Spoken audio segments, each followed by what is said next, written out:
Por que tardo pleno avivamento de Leonardo Ravenhill, capítulo 14, edificando um império para Deus.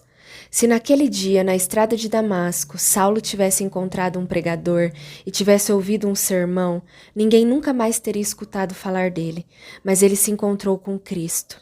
Às vezes, podemos nos esquivar dos pregadores e de ouvir sermões, e muitas vezes o conseguimos, mas não há como fugir de um encontro com Cristo. Aleluia, aleluia. E naquele instante, sua filosofia de vida teve um confronto com a própria vida. O zelote religioso exaltado encontrou-se com aquele que batiza com fogo e, em consequência disso, passou por uma transformação radical e a civilização tomou novos rumos. Ó Senhor, aprouver a ti fazer o mesmo de novo. Embora até aquele dia ele fosse, aos próprios olhos, um impecável, rígido e legalista fariseu, pouco depois ele passou a se apresentar como o principal dos pecadores, aos olhos de Deus. E isso não nos espanta, pois ele foi para a igreja recém-nascida, o que Herodes foi para o Cristo recém-nascido, formando o negro inferno em um desespero de trevas ainda mais densas. Aquele que já teve uma experiência com Deus nunca será dissuadido por argumentação humana, pois uma experiência com Deus que custa alguma coisa vale muito e realiza uma obra em nós. O que Paulo vivenciou naquele dia não foi um experimento, foi uma experiência. Contudo, aquele seu encontro com o Senhor naquele dia deve ter sido, além de transformador, bastante aterrador. Ele teve uma visão de Deus que o cegou, pois foi mais resplandecente que o sol. A partir daquele instante, Paulo se tornou cego para todas as honras terrenas. Aqueles que honram a ti, Senhor, Aqueles que honram a ti, Senhor, nunca me honrarão, disse Maier. O confronto de Saulo com Cristo primeiro estraçalhou seu sonho de glórias intelectuais e aniquilou seus prospectos para a vida terrena. Depois, já vencido, ele desce mais um degrau para entrar em outra batalha com Deus, o desvestimento a que se submeteu no deserto da Arábia, cujas experiências ele foi proibido de relatar. E de alguma forma, esse conquistador de almas para Cristo, com seu intelecto privilegiado e sua maravilhosa linhagem, recebeu seu Senhor não apenas como um substituto, mas também como sua vida, numa identificação total com ele. Morri em Cristo. E todos nós dizemos a mesma coisa com certa leviandade. Além disso, Paulo afirma em tom triunfante: Cristo vive em mim. Vamos entender esse fato. Será que se nós disséssemos esse mesmo testemunho, nossos amigos o confirmariam ou eles iam rir de nós? Mas esse dedicado servo do Salvador ergueu-se de entre as cinzas do seu ego destruído para ser o Sansão do Novo Testamento, arrancando os portões da história com os ferrolhos e tudo, e lavando os estábulos da corrupção asiática com o sangue de Cristo. Que homem abençoado! Depois de obter a paz com Deus, Paulo declarou guerra a tudo que era contra Deus. Primeiro, ele encantou os intelectuais de Atenas com seu doce novo cântico do Evangelho, mas terminou seu hino abruptamente, lançando mão da trombeta da ressurreição, o que espantou os atenienses, fazendo com que fugissem assustados com a dureza dessa verdade. Mas o que fazia esse homem rir das difíceis barreiras que enfrentava? Porque morria diariamente? Qual a razão de possuir força inigualável para enfrentar as adversidades que enfrentou? 2 Coríntios 11. Que explicação racional se poderia dar para o fato de haver suportado um fardo tão pesado? A resposta não está em nenhuma ideia que possamos ter, mas no bem redigido diário que deixou, onde expõe a sua alma. Por mais espantoso que isso possa parecer, ele fez afirmações como: já não sou eu quem vive, mas Cristo vive em mim. Gálatas 2:20. Pensemos bem nisso. Ele não está afirmando que acredita no nascimento virginal de Jesus, nem diz que crê que ele ressuscitou, embora naturalmente cresce nesses fatos. O que ele diz é: Cristo vive em mim. Antes, ele se encontrava nas profundezas da pecaminosidade. Não sou eu, mas o pecado que habita em mim. Romanos 7,17. Mas saiu de lá e atingiu o ápice da espiritualidade. Já não sou eu quem vive, mas Cristo vive em mim. Gálatas 2,20. Que grandiosa transformação de vida! A vida de Paulo foi exemplar. Ele não era uma placa de sinalização, era um verdadeiro guia. Ouçamos o que ele diz, o que também aprendestes, e recebestes, e ouvistes, e vistes em mim, isso praticai. Filipenses 4:9. Era realmente uma carta viva. Mas a vida dele foi também excepcional. Será que alguém seria tão obtuoso a ponto de afirmar que temos a mesma abnegação que Paulo? Parece que a melhor descrição para nós é: cada um se desviava pelo seu caminho. Ele foi excepcional pelo fato de haver escrito tantas cartas e fundado tantas igrejas, mas vejamos outra vez a lista de adversidades que ele suportou e que se encontra em 2 Coríntios 11. Será que ele está querendo mostrar-se mais sofredor que os outros mártires, ou apresentar suas qualificações para ser incluído entre os mártires, ou apresentar suas qualificações para ser incluído entre os santos?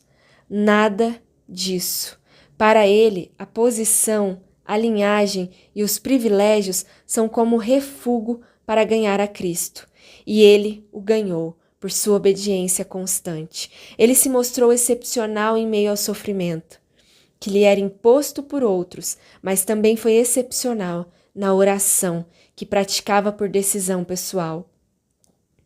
Se hoje houvesse mais crentes de oração, haveria também mais pessoas preparadas para o sofrimento. A oração desenvolve em nós o tônus espiritual, mas também nos acarreta mais sofrimentos, dá-nos resistência espiritual e nos faz crescer em santidade, faz-nos fortes no espírito e traz sobre nós o fogo.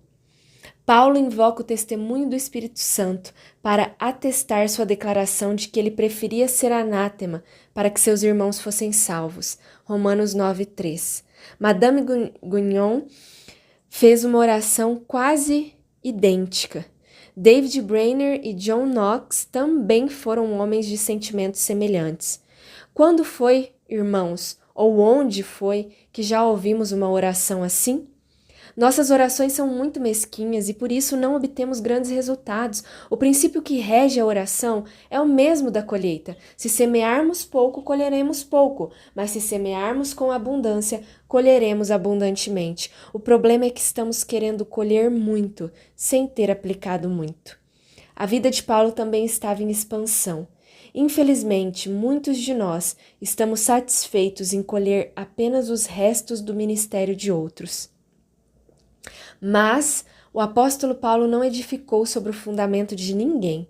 1 Coríntios 3:10. Pois sua mente não se achava presa a dogmas, ao ponto de tornar-se uma máquina eclesiástica, a remover incessantemente os mistérios filosóficos.